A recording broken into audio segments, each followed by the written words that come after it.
Ankleshwar sub jail Kanjar ગેંગનો આરોપી સારવાર દરમિયાન મોતને ભેટ્યો છે. તાજેતરમાં એલસીબી પોલીસે બી ડિવિઝનને સુપ્રત કર્યો હતો. સબજેલમાં છેલ્લા 2 દિવસ હતો દરમિયાન તબિયત લથડતા ભરૂચ સિવિલ હોસ્પિટલ ખાતે ખસેડાયો હતો. સારવાર દરમિયાન તેની તબિયત લથડતા મોત નીપજ્યું હતું. વિડીયોગ્રાફી સાથે પેનલ પીએમ અને એસડીએમની અધ્યક્ષતામાં પંચનામું કરાયું હતું.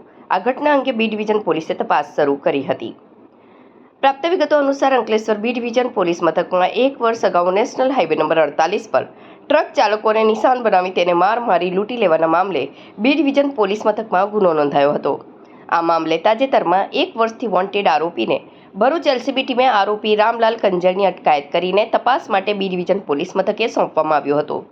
તેની તપાસ બાદ તેને અંકલેશ્વર સબ જેલમાં મોકલી આપવામાં આવ્યો હતો, જ્યાં તેની તબિયત લથડતા તેને ભરૂચ સિવિલ હોસ્પિટલ ખાતે સારવાર માટે ખસેડવામાં આવ્યો હતો, જ્યાં ટૂંકી સારવાર બાદ રામલાલ કંજરીનું મૃત્યુ નિપજ્યું હતું. આ મામલે અંકલેશ્વર ઇન્ચાર્જ ડીવાયએસપી અને B division PI VU Gadariya Bharuch civil hospital પર પહોંચી ભરૂચ પ્રાંત અધિકારી મનીષા મસાણીની હાજરીમાં મૃત્યુ અંગે વધુ તપાસ માટે અને સાચી સ્થિતિની સ્પષ્ટ થાય તે હેતુથી પેનલ પોસ્ટમોર્ટમ વિડીયોગ્રાફી સાથે કરવામાં આવ્યું હતું.